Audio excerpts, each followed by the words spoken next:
I think it's really important that I reposted that last video that I reposted. I feel really bad about removing so many videos back around the end of last year. Living with those 3 con artist meth addicts for 8 months really did take quite a toll on me.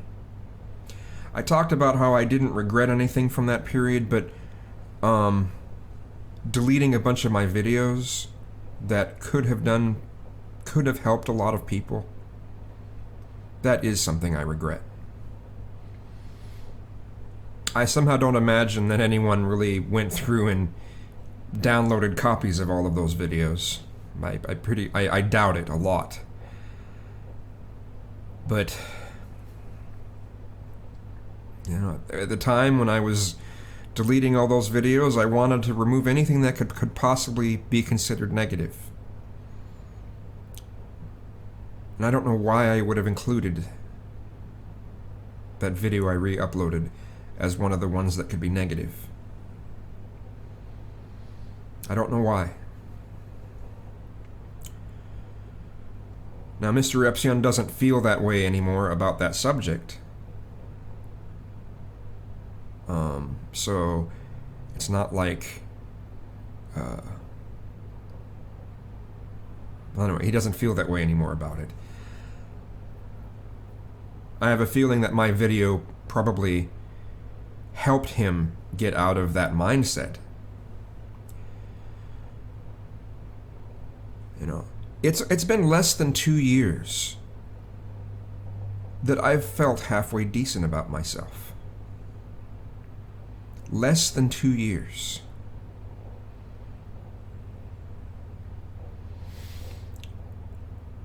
There were some points in my 20s that I had a pretty good self-esteem.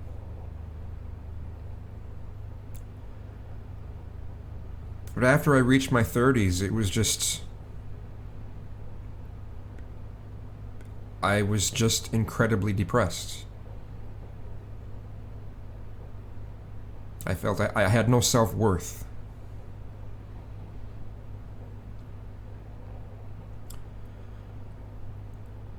I had my music.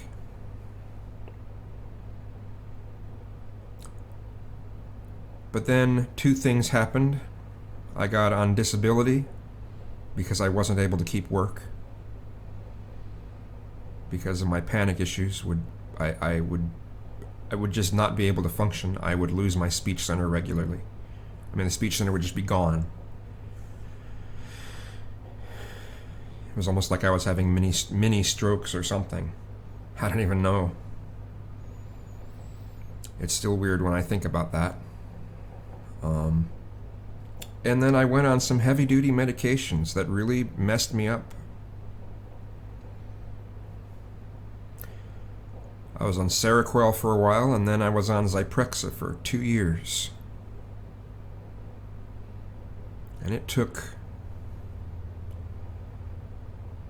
That was the most difficult thing to get off of, out of anything I've ever done in my life. It was March of 2013. That was the hardest thing I have ever done in my life, was getting off of that medication. I started to wean myself off in January of 2013. And by the end of March of 2013, I was completely off of it. But it was fucking horrible. Horrible.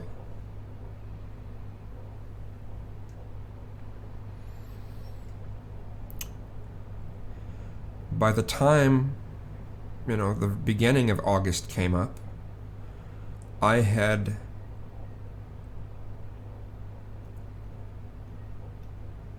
started to consider myself very spiritual. And I was relying on this sense of connecting to the universe sort of thing, to have any sort of self-worth at all.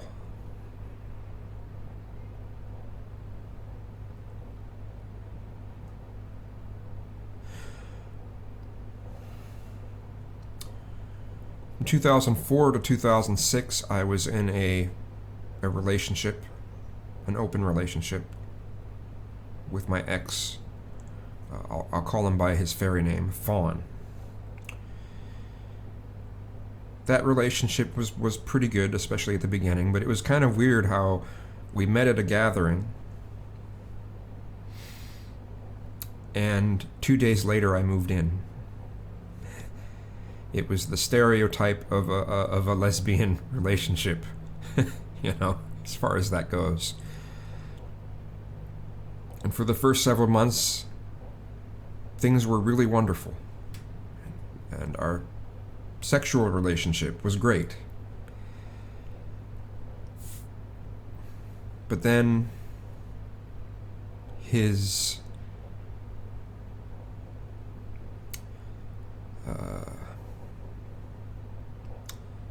promiscuity, his really just, I'm sorry to word it this way, but his extreme promiscuity, where he looks, or looked, maybe he still does, I don't know, at sex as a contact sport. And just making sure it's actually still recording. And it just started to make me feel sexually worthless. And I became more nervous about sex.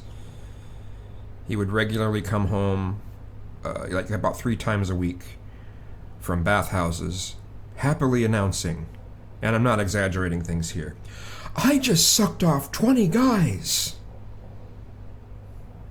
And I just really, it just didn't make me feel very good. I tried to show support in that regard, because when we had gotten together, he was like, "Look, know that this is an open relationship and know that I'm very sexually active." And I thought I could accept that to that degree, but I didn't realize quite the degree it was, and I didn't realize how it would eventually make me feel.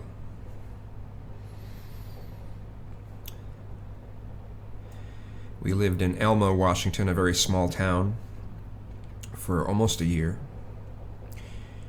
And then we moved to Portland. And for several months we were at this place that we nicknamed The Gates. But the landlord of those apartments, would give people guilt trips if they didn't want to have sex with him. I remember him saying to Fawn, "Well, you go out and have sex all the time with people you don't know. Why can't you have sex with me? What do you hate about me so much?" And da da da da da. And there was some other issues that came up, and we were just like, this place sucks. So then we moved to the upstairs of another radical fairy, and I was able to paint the place exactly how I wanted. I had a faux finish on all the walls. My little section had this, it was an unusual color scheme. And not that makes any difference. I don't know why I had to mention that, but it was just, we were able to basically really make that place our own. And things were cool. We'd have some sort of a potluck almost every week and invite a number of radical fairies over, and that happened more at the Gates, though. Those get-togethers happened a lot more at the Gates. I'm saying things out of order. Before we left the Gates, Fawn had brought someone over that, even back then, I knew there was something kind of funny. The way his body looked, I look back at it now and I'm going, "Whoa, that guy was a meth head." I mean, a total meth head. And, but I knew there was something wrong, and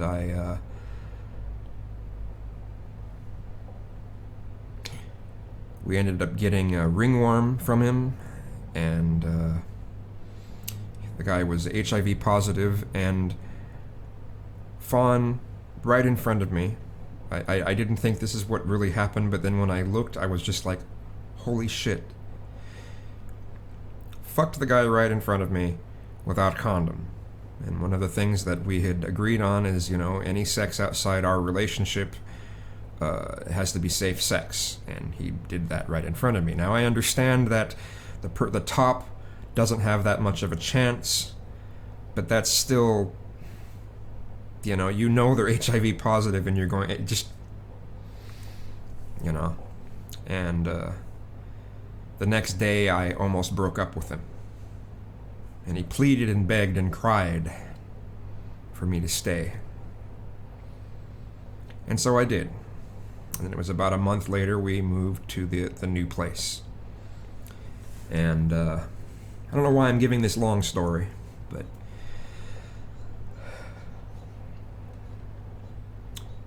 so eventually at the new place, after we were there several months, Fawn brought someone home that he really liked, and he thought I'd really like too. And visually, he was definitely someone I was interested in.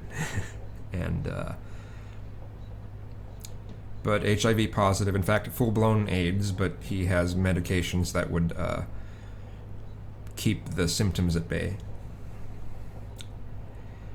And the guy was really big into NA. His name's Clay. And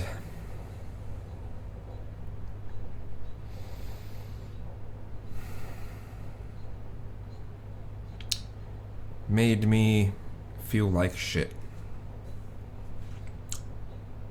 But Fawn's big thing was he wanted to have a triad or even more people in the relationship. He wanted this multi-person relationship. And after he was at the place for a few days, he says, can we bring him in as a third? And I said, okay. And then afterwards, Clay became more and more nasty. And everything about me, including the way that I wrote music, he would continually have a problem with. One of the biggest things he had a problem with was the fact that he would make some sort of statement, and I would correct him on it. Say, well, no, that's actually not true. This is the actual case. Well, I know what I'm talking about. I've blah blah blah this many years, and I said, well, let me look it up. And so I'd look it up and say, well, no, see, I was right. It's like this. And I remember one of the times when I said that, he said to Fawn, doesn't that bother you when he does that? Doesn't that bother you? I'm thinking to myself, it bothers you that I fact-checked things? And until, that point, and I had definitely considered myself an atheist. And, but I was a pretty big pothead. And, I wasn't on disability at the time. And I kept losing work when I tried to get work. And not because of the pot, but because of this panic thing where I would lose my speech center. It's not like I would come to work high or anything like that. I would just lose the speech center. The last job I had tried to work, I was at this place where you try to get people to sign petitions. And man, that's a hard job, whether people would think so or not. It is kind of messed up that it's a job and not purely a volunteer thing, but at the same time, most people aren't willing to do something like that. So, there is a lot of rejection. The job, almost the entire job, is rejection. Hey, are you registered to vote? Have you heard about this issue? That type of thing. And some of the people would be so angry towards me even asking them that. That was a hard job. And when my speech center would go out at that job, I couldn't do my job at all. So, anyway, Clay tried to get me to stop doing weed. And his whole thing is, well, don't just try to stop doing weed. I need to introduce you to NA. So he tries to get me to view a higher power as something different than a typical religious thing, just so I could get in the program. And I was just like, no, that doesn't make any sense. Well, you could consider a doorknob a higher power or some bullshit thing like that, Get me introduced into the cult of NA. And everything went downhill from there.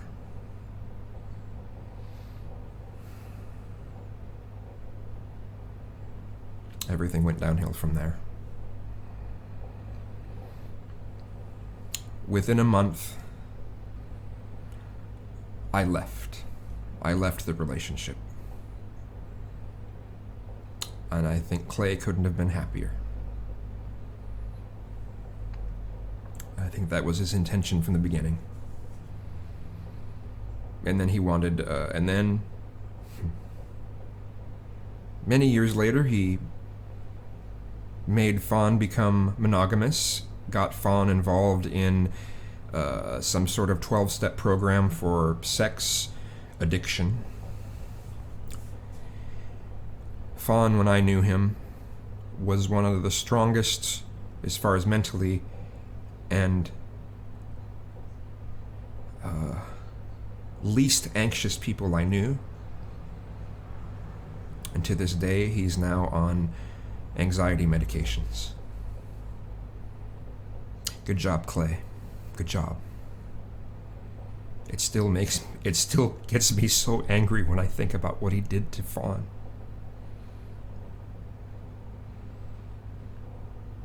And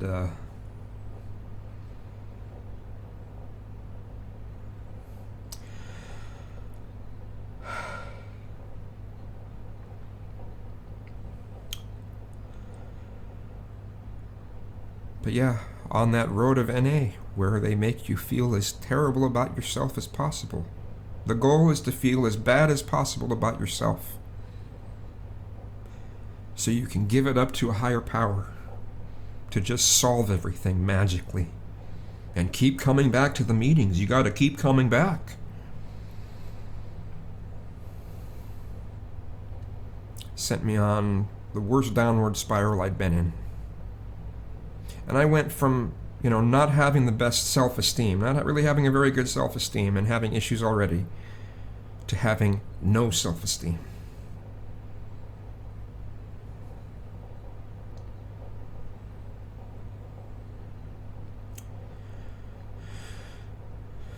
It took me many years after, I tried from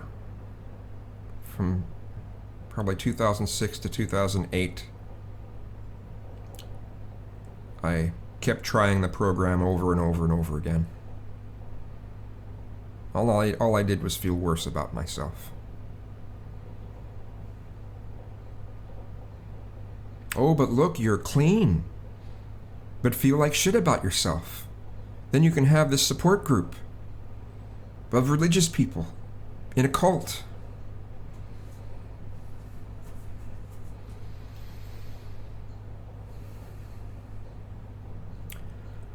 I was lucky to have my mother and grandmother take me in again when I left Fawn and Clay.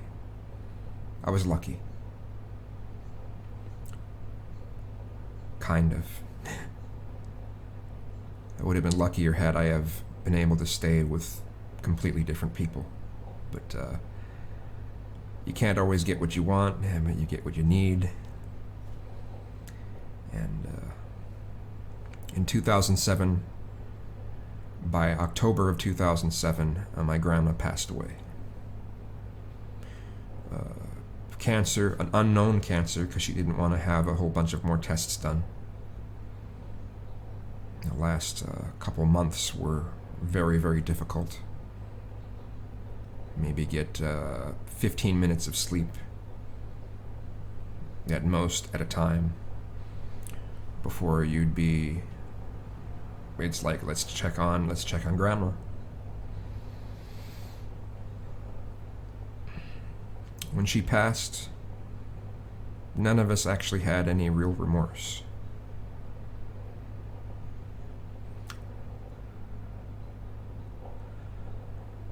I loved my grandmother as a human being, but I didn't have any remorse when she passed.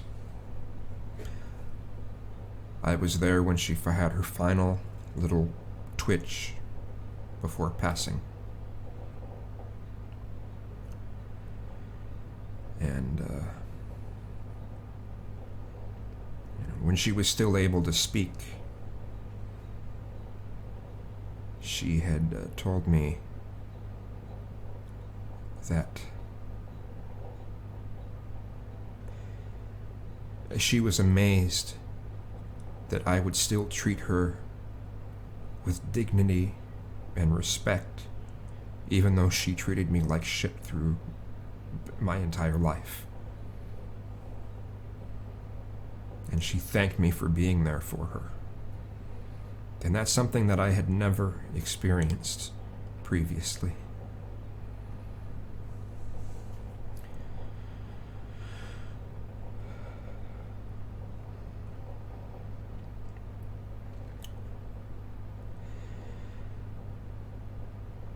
So in that last moment of her having that final twitch, I had said in her ear, we had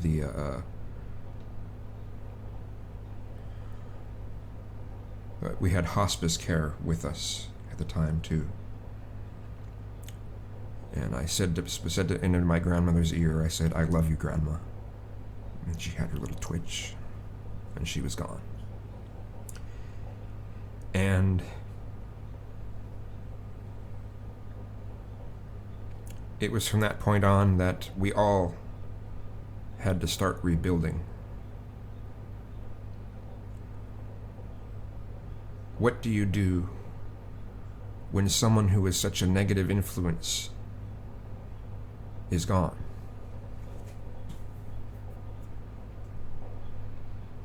My grandmother destroyed my mother, myself, and my brother. She destroyed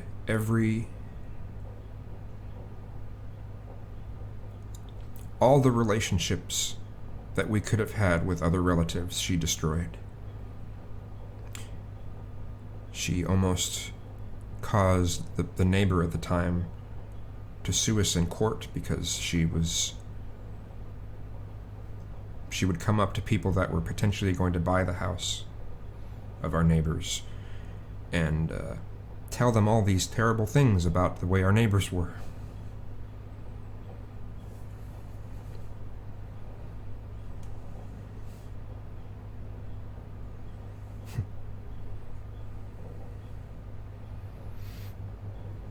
Grandma, it was so controlling. This may not sound like it's that controlling, but really, just think about this for a moment.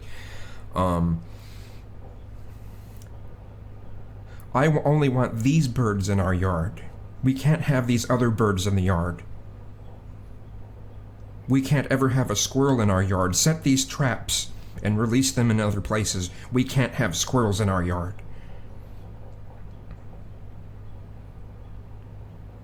Probably doesn't sound like it's that controlling, just maybe to some people, but just think about someone that even tries to control nature in that regard. Anyway.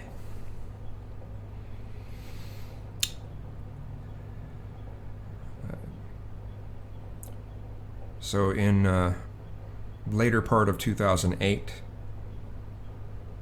after many more failed jobs, I applied for disability, and by the end of 2009, I got on disability. At first, they tried to deny it, and then I got a lawyer, went to court, and I had one of those things where I couldn't speak happen right in the courtroom. And they're like, you get disability. and I left the courtroom crying.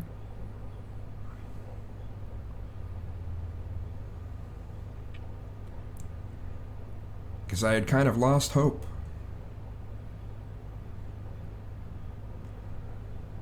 And it had given me a little bit of hope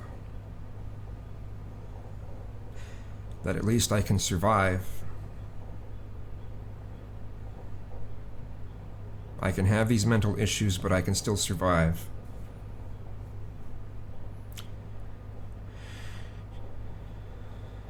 So over that next year, I had gotten a counselor that I wasn't really not able to get before. I got to see more psychiatrists. The counselor was so helpful, though. She was so helpful.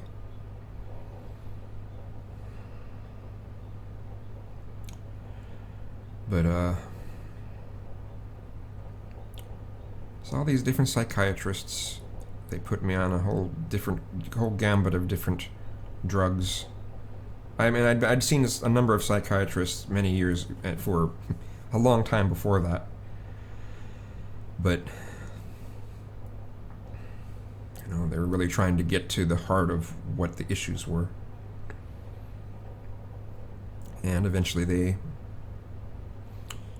had me on, some of the ones that worked were, what were the name of them? Well, the first one that really started to work was the lithium. But I started having some kidney issues. I said, oh, hell no. Then I was on Seroquel.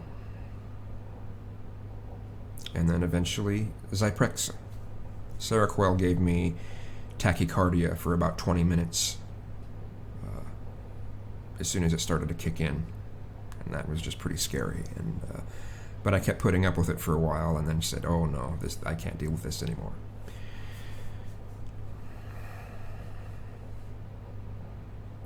And it was at that point that I just,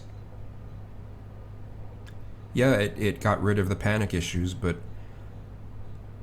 anything creative was gone. Any creative thoughts that I would normally happen when I would look at something or hear something or any of that was gone. At the same time, the thoughts that would sometimes make me panic were gone too. But it left me empty. Completely empty. And then I started doing weed again like crazy to try to get some sense back of creative thought. And it helped just a little bit.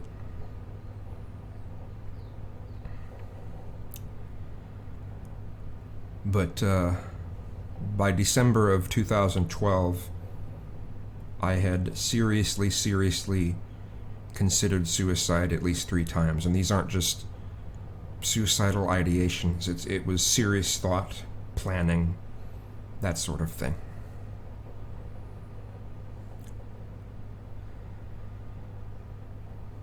And I knew that at that point that I had to make a change. Because if I didn't, I would be dead now. I would not be around now.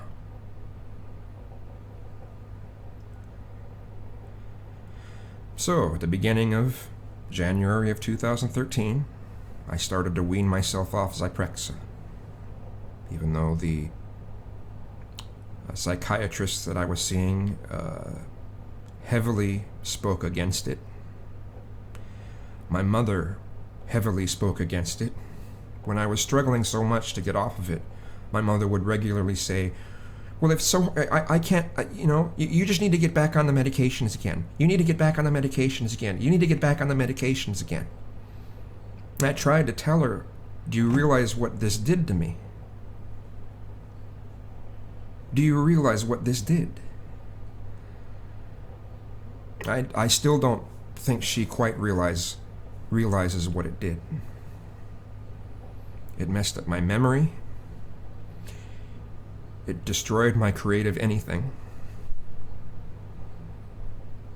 I'm still actually recovering from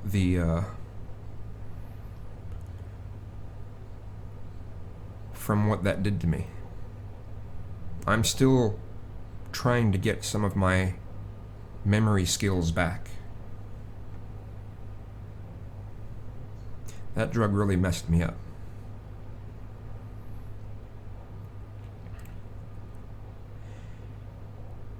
So anyway, kind of going full circle back on things.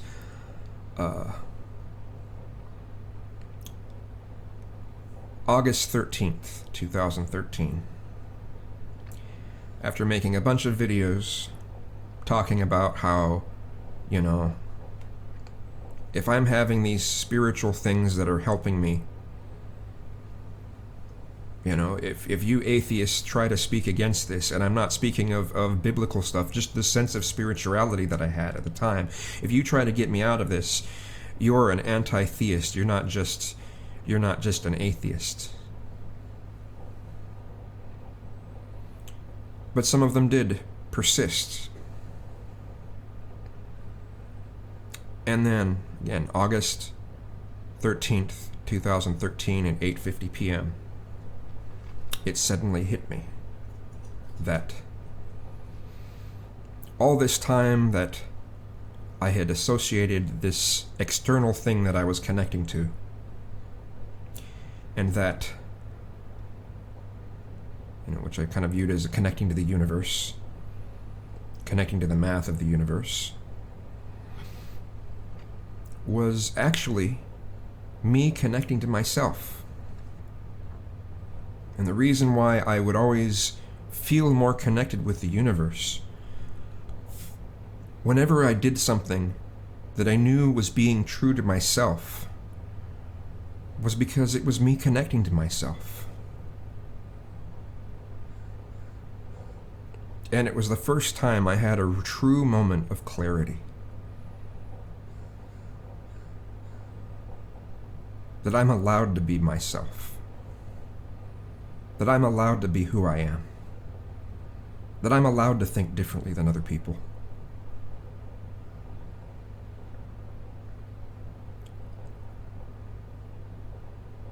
It was the most life-changing thing that has ever happened to me.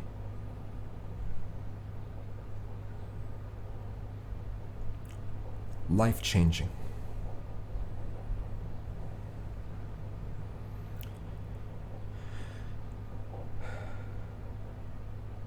So,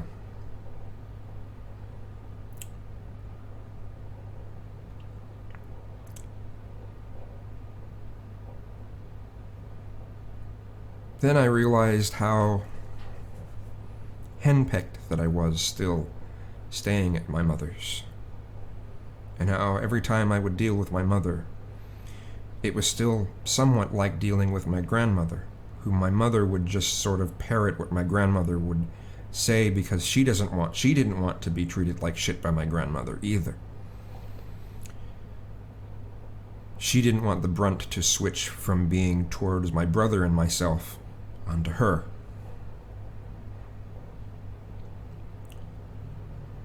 And my mother was used to having a certain amount of control and power in that regard.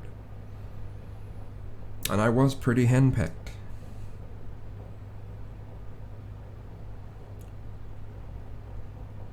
And so by around February, I had gotten back together. I had revitalized my friendship with Tyler, someone I had known since probably around 93 or something like that. No. Yeah. 93, 94. But he was never interested in me because I didn't have the beard thing going.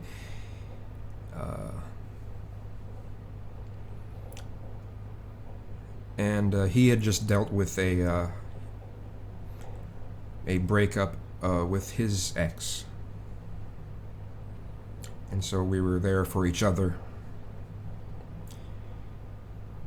And in February, I moved into his apartment, and then he kept talking about the three bears, and then he wanted to help out the three bears because of their living situation. They were living in a place where their purpose was to keep the person with mental problems from having people come to the house who would basically, when the three bears weren't there, the police would be called because of the kind of characters that would be brought to that house, that cockroach and mold infested house. So about a month later, Tyler's ex could no longer handle the house because Tyler, gave his ex the house, but that didn't work. And so Tyler reclaimed the house and was going to have the three bears and myself move in there, and that's what happened. And then it became 8 months of hell, as even from the first day of us moving there, the three bears took all of our electronics that we had in separate bags and separated for our things, sprawled them all out on the floor and mixed them up so they could, have the stuff that was ours. And I lost a whole bunch of shit there and lost most of my clothing. It got absorbed by the three bears. Had a bunch of guilt trips from the three bears.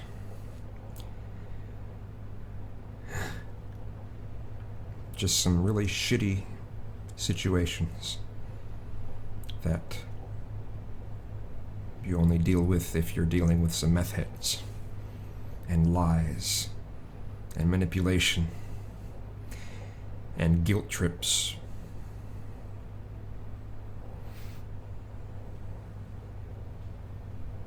I mean, there were all the double standards that Tyler would have, where, I could try to clean things up generally after I'm done using the kitchen, but if there's a couple shreds of cheese on the counter, I get read the riot act. But the three bears can leave the kitchen a complete pigsty, and always have the sponge and things to clean the dishes at the bottom of the sludge in the sinks, underneath all this stuff that they don't even bother to rinse out. Oh, they lived so nasty. Oh. And they could do that and not really be given that much of a hard time. But I leave a couple crumbs of cheese shreds and I get read the riot act. And anything that I wanted at the house, I wanted a cable, RJ45 Cat5 cable running from the modem to my computer because the wireless wasn't working worth shit. And I get told, "You're being completely unreasonable." Can I have some spot that I can record vocals? "You're being completely unreasonable." Can I have anything of my own? I'm the only one paying rent here while they're not paying anything. "You're being completely unreasonable."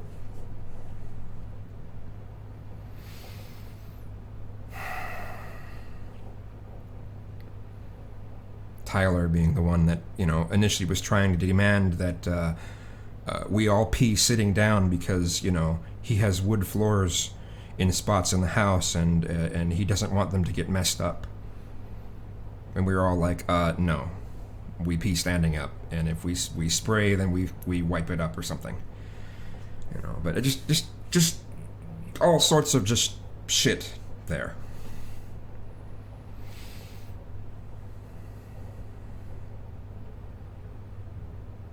And Tyler treating me like I'm crazy for wanting to have a visual appearance that draws attention to me. Gives me guilt trips over that. And then there's all the shit from the Three Bears. And it was some of the worst things I just mentally shitty things to go through that year.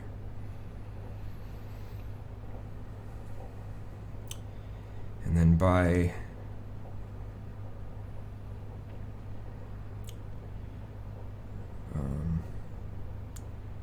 October, I was just like, I've got to get out of here.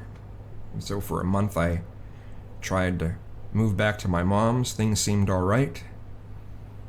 Until suddenly, some major reminders of how controlling my mom could be and all these memories of the past.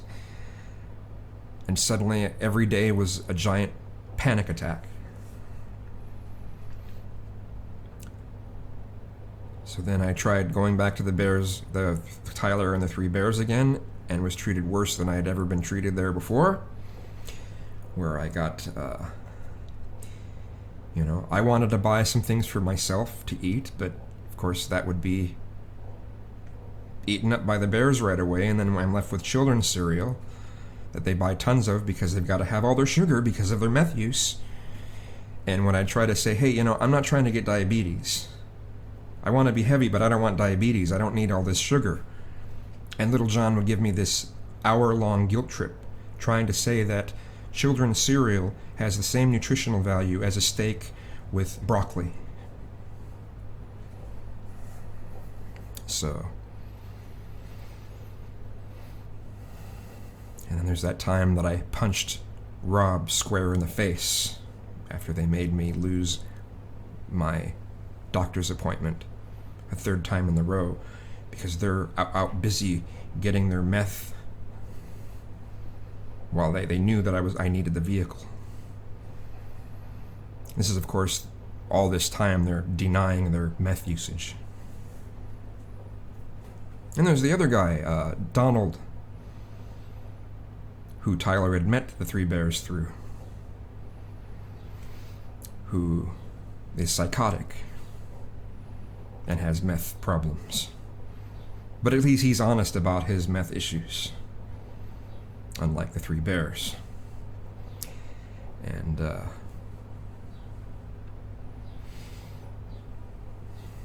oh boy, Donald. What a piece of work.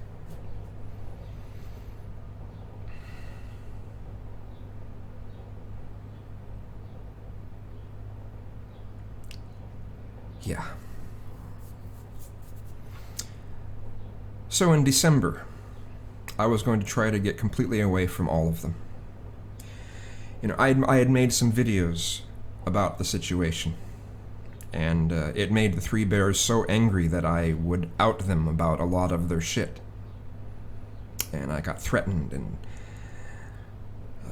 they know the Banditos, and they have sicked the Banditos on people before, and I wasn't about to have that happen to me. So I was going to move somewhere completely different, very far away from them. So I get help from my friend Tony in California. He helped me stay at his place for a week and a half, while we were trying to find places that just would be somewhere. And I ended up landing myself in Eureka. You can see those videos that I made in Eureka. And I was really happy that I was able to sort of make something out of myself. But as time went on, I realized that I wasn't going to be able to cut it there. And I was going through the help money that Tony had given me so quickly.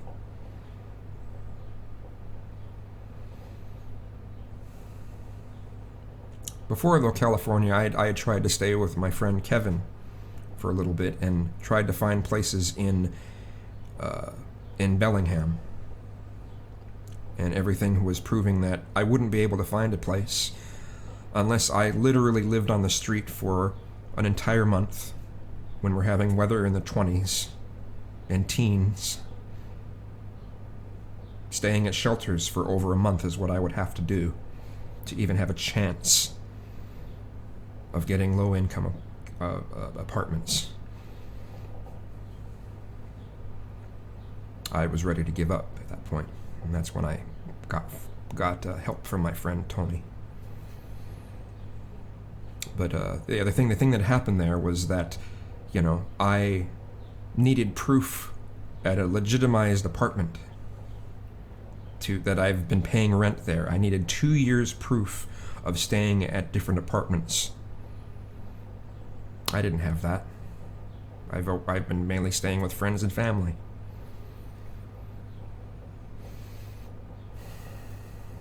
So I was screwed with that.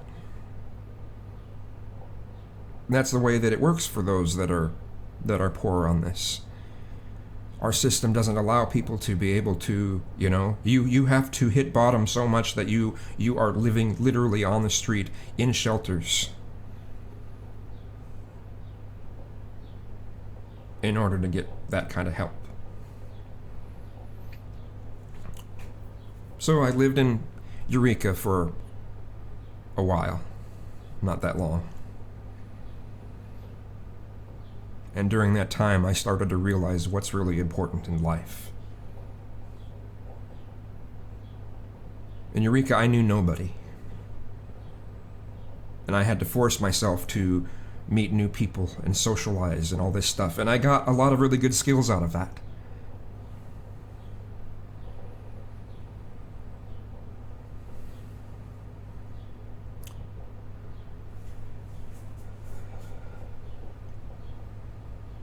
And my mother offered to help.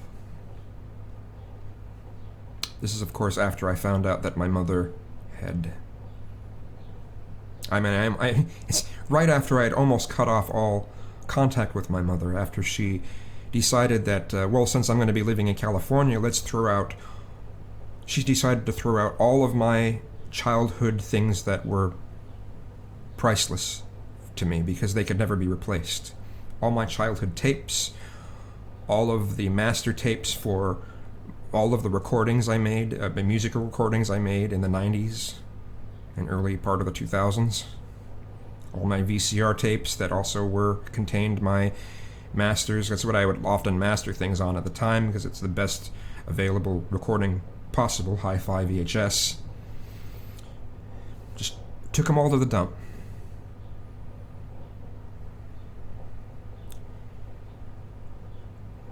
But it ends that my mother was struggling badly. She didn't know what to do. My brother wasn't willing to really do much help. And she was falling apart. Her world was falling apart. And so I had called her and told her that hey, this what you did is just not acceptable, and I was almost going to write you off completely. But I decided to call you and talk about this. And I'm glad that I did. And it was right around that time where I was able to forgive everyone who has ever done me wrong.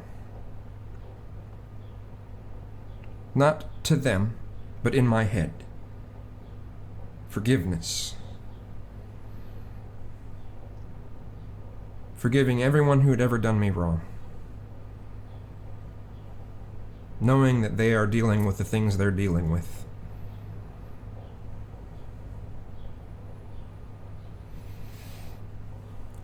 Eventually, my mother, said, well, you're always welcome back here. I would love to have you here. And that she could really use my help.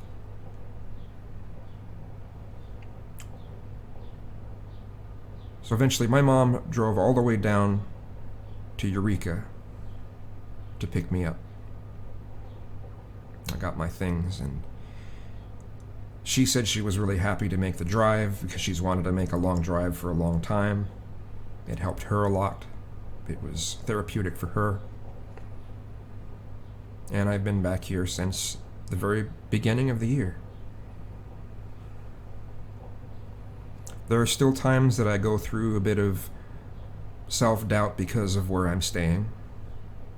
at 42 years old. But there are lots of people that are struggling financially, and you've got to do what you got to do.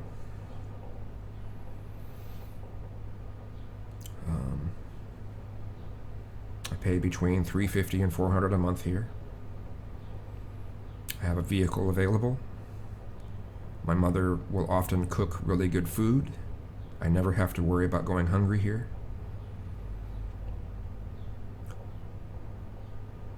And I have access to her vehicle. And but sometimes I still go in a little bit of self-doubt, especially with the way that a lot of people will push towards those that are living with their parents. It can still be quite difficult at times. And I do have to think about what I'm going to do in the event that my mother passes, because her health is not really doing that well. She's deteriorating more and more all the time, both physically and mentally. And I'm glad I'm able to be there for her.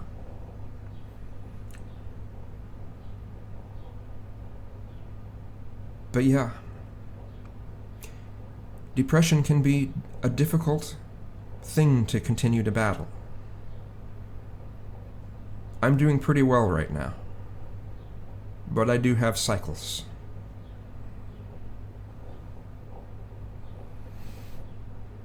Don't ever let anyone tell you that you should just give up.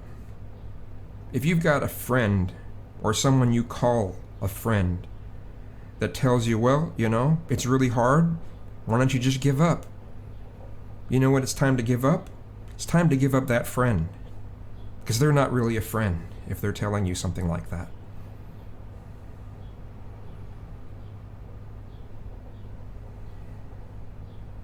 No matter what the social stigma is on something,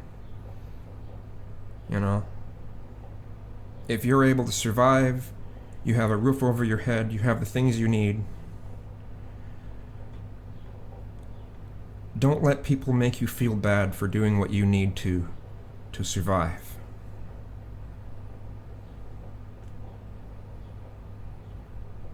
Keep pushing things forth. Keep pushing forth yourself. Keep applying yourself. And if you're lonely, keep doing what you can, whether it's just people online or not, to have some sort of a support group of some sort. But don't give up. Don't give up.